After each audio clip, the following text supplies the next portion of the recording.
Oke kan, assalamualaikum warahmatullahi wabarakatuh. Balik lagi bersama saya di channel saya Mengucul. Kali ini saya akan mereview singkat dan cara install custom ROM Lineage OS di Redmi Note 8 ataupun Ginkgo ya kan. Jadi sebelum kita masuk ke cara installnya, saya di sini akan review singkat ya kan untuk custom ROM Lineage OS ini. Untuk versi Androidnya sendiri dia udah menggunakan Android 10. Kita coba masuk ke tentang ponsel seperti ini.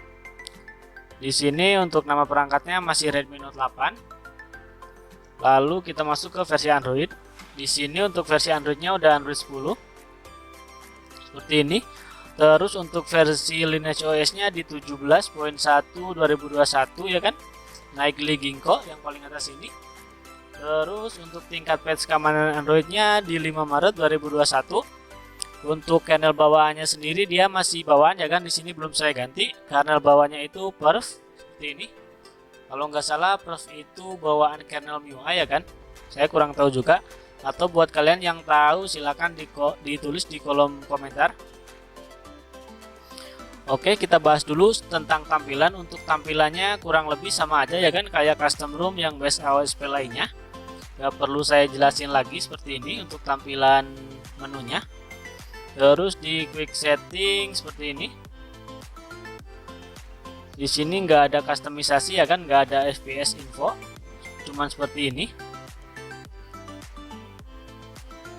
Ada tema gelap, cahaya malam, invest warna, hotspot, lokasi. Cuman untuk fungsi semuanya udah berfungsi ya kan, saya nggak nemuin bug sama sekali. Seperti ini, bisa berfungsi dari mulai center juga bisa. Bluetooth, WiFi, data seluler juga bisa diaktifin ya lewat sini. Terus ada transmisi layar juga. Untuk di pengaturan kita coba cek ya kan, masuk pengaturan. Di sini kurang lebih sama aja untuk customisasinya. Kita masuk tampilan, di menu tampilan seperti ini ya kan untuk pengaturannya, tema gelap, cahaya malam, kecerahan adaptif. Lalu ada gaya dan wallpaper ya sama aja ya kan, cuma di sini ada satu ya kan yang biasanya nggak ada di custom ROM lain, yaitu warna. Di sini ada pilihan, ada alami, ditingkatkan atau disaturasi seperti ini. Dari mulai ukuran font itu biasa ya kan, di custom ROM lain juga ada aplikasi layar penuh. Terus di sini ada ketuk untuk membangunkan atau double tap to wake ya kan, lalu ketuk untuk tidur atau double tap to sleep. Kita coba untuk double tap to wake nya ya, berfungsi ya kan di custom ROM ini untuk double tap to wake nya. Terus untuk double tap to sleep nya juga berjalan. Oke, kita kembali karena kurang lebih sama aja. Untuk pengaturan di sini di keamanan udah ada sidik jari ya kan, cuman di sini nggak ada face unlock. Untuk sidik jari aman, saya udah coba seperti ini ya, berfungsi ya kan untuk sidik jarinya, lumayan cepat untuk custom ROM. Setelah itu kita masuk ke sistem ya kan, karena kurang lebih di sini sama aja untuk pengaturannya. Untuk customisasinya kalian bisa masuk ke sistem. Di sini ada tombol seperti ini, kita bisa atur ya kan, balik tata letak seperti ini. Ini kalau menggunakan 3 bar navigasi ya kan, karena saya menggunakan full gesture. Kita atur dulu gesture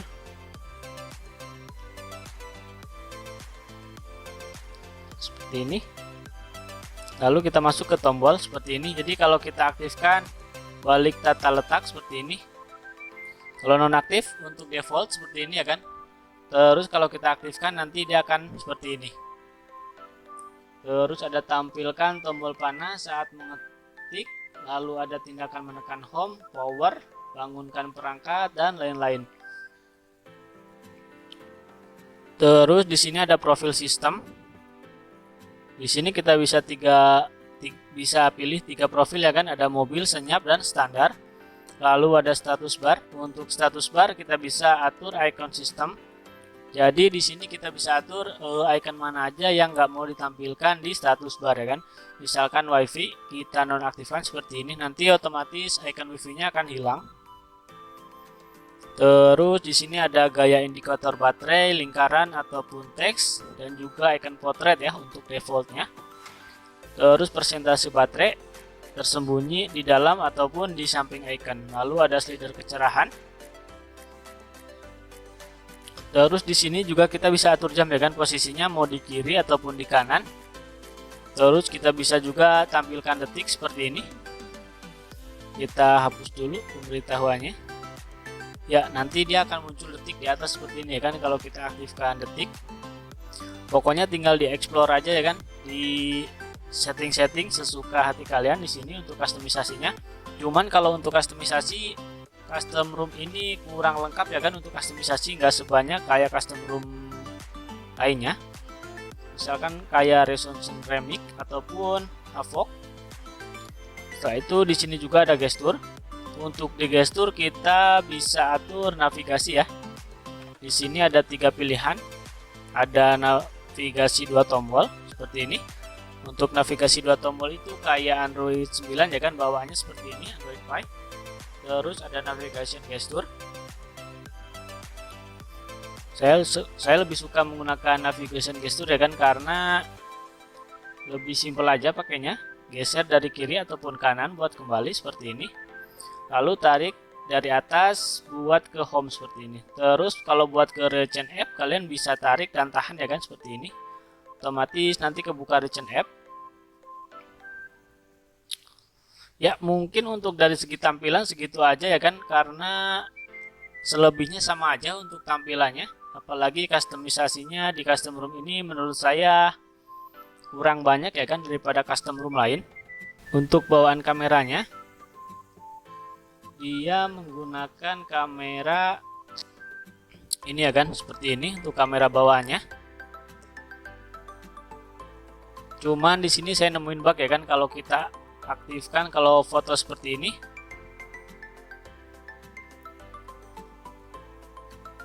Ya, kalau foto seperti ini normal masih bisa.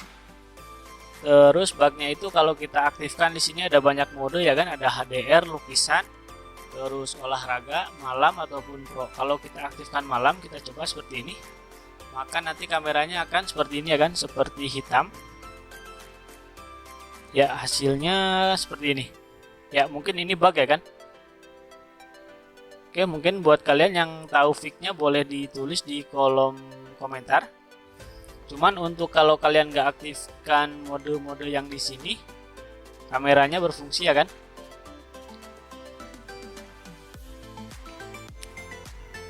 Kita coba untuk video.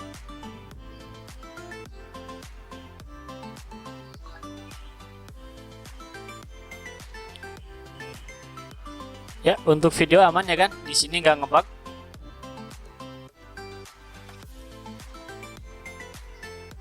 Terus di sini saya juga udah install Antutu ya kan? Kita coba lihat hasilnya berapa di Antutu. Untuk versi Antutu yang saya install adalah 8.3.4 ya kan? Di sini dia dapat skor 178.530, hampir ke 1.800 ya kan ya? Saya juga udah install CPU throttling ya kan. Oke, di sini saya akan tes mungkin kurang lebih waktu 10 menit ya kan untuk lihat performanya.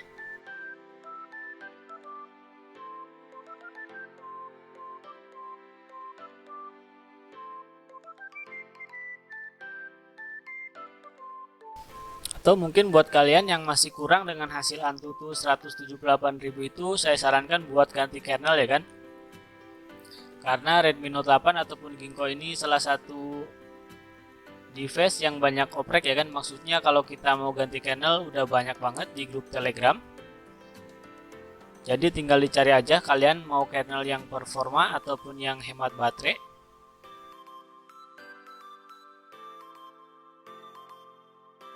Oke, setelah saya tes selama 10 menit hasilnya seperti ini ya kan. Untuk dari pertama di sini untuk performanya stabil di angka 90. Terus di 7 menit di sini dia turun ke angka 70 ya kan. Terus untuk skor paling terendahnya dia di 98,5 850 gips ini. Oke, lanjut kita tes buat main game ya kan di custom room Lineage OS ini. Di sini saya udah install Mobile Legends. Kita tes.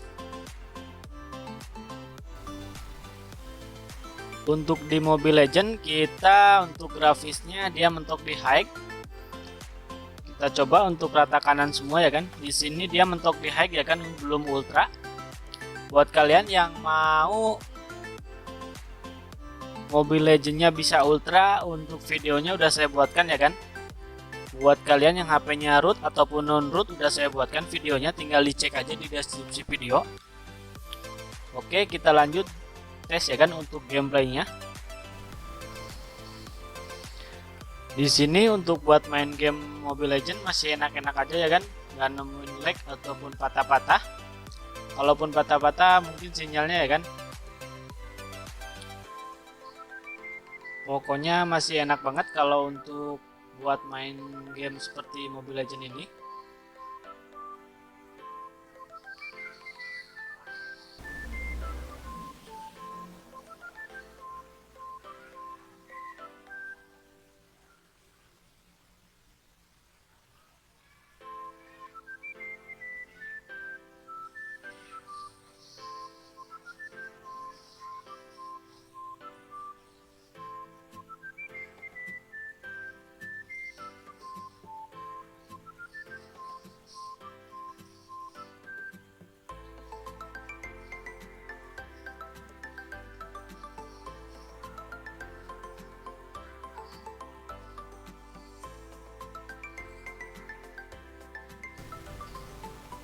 Oke, lanjut buat game yang kedua yaitu PUBG Mobile ya kan. Kita coba main PUBG di custom room Lineage OS ini.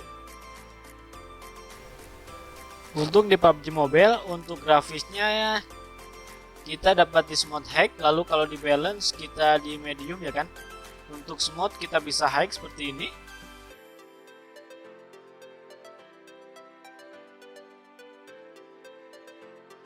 Buat main PUBG masih enak-enak aja ya kan. Di sini masih lancar-lancar aja. Walaupun nge-lag di sini karena ping saya tinggi ya kan.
Oke, sekarang lanjut ke cara installnya ya kan. Buat kalian yang mau install custom room ini, syaratnya HP kalian sudah terpasang TWRP dan juga pastinya terunlock bootloader ya kan. Untuk cara unlock bootloader dan pasang TWRP udah saya buatkan di video saya sebelumnya. Jadi pertama-tama buat masuk TWRP kalian matikan dulu HP-nya. Ya, setelah benar-benar mati kalian tekan volume up atau volume atas ya kan, dan power secara bersamaan, tekan dan tahan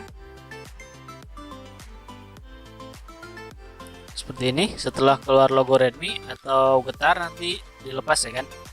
Oke, setelah masuk display recovery kalian pilih wipe, lalu pilih advance wipe. Di sini kalian pilih Delphic Chat. Di sini kalian pilih Delphic Chat, FBA Chat, System, Vendor, Data seperti ini. Setelah itu kalian pilih Swipe to Wipe. Setelah selesai kalian kembali, lalu pilih Format Data. Di sini kalian ketikkan Yes. Lalu pilih icon checklist yang di bawah sini. Jadi buat kalian yang mau ikuti tutorial ini, saya sarankan buat data-data di internal memori di backup dulu ya kan.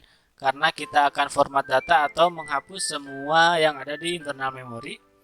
Karena Redmi Note 8 itu rawan kena encrypt ya kan, atau dia nanti gagal booting. Ataupun kalau misalkan kita berhasil booting, biasanya foldernya banyak folder yang gak jelas ya kan di memori internalnya. Setelah itu kalian kembali, lalu kalian pilih install, lalu arahkan dimana kalian nyimpan file Lineage OS yang udah di download ya kan. Saya kebetulan di microSD. Ini dia Lineage OS ya kan, 1.7. Yang ini Lineage OS. Setelah itu kalian pilih Swipe to Flash. Kita tunggu prosesnya sampai selesai.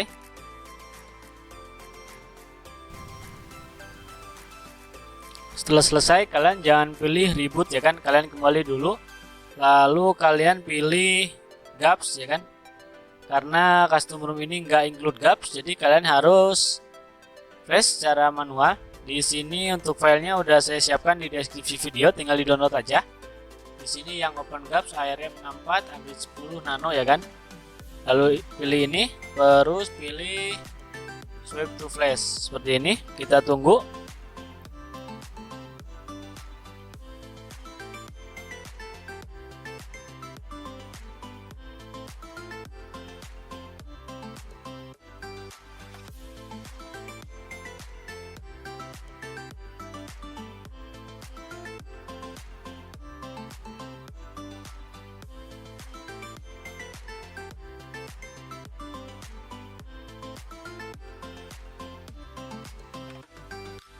Ya, setelah selesai kalian boleh langsung pilih reboot system. Oke, mungkin segitu aja dulu ya kan buat install dan review singkat custom ROM Lineage OS di Redmi Note 8 ataupun Ginkgo. Jadi menurut saya custom ROM ini masih recommended ya kan buat kalian yang suka main game ataupun buat daily driver sehari-hari ya kan, karena baterainya juga menurut saya agak awetan dikit ya kan daripada ROM MIUI, mungkin karena bloatware-nya sedikit ya kan. Oke, mungkin segitu aja dulu. Buat kalian yang baru gabung jangan lupa buat di like, subscribe, dan komen, dan sampai jumpa di video saya selanjutnya.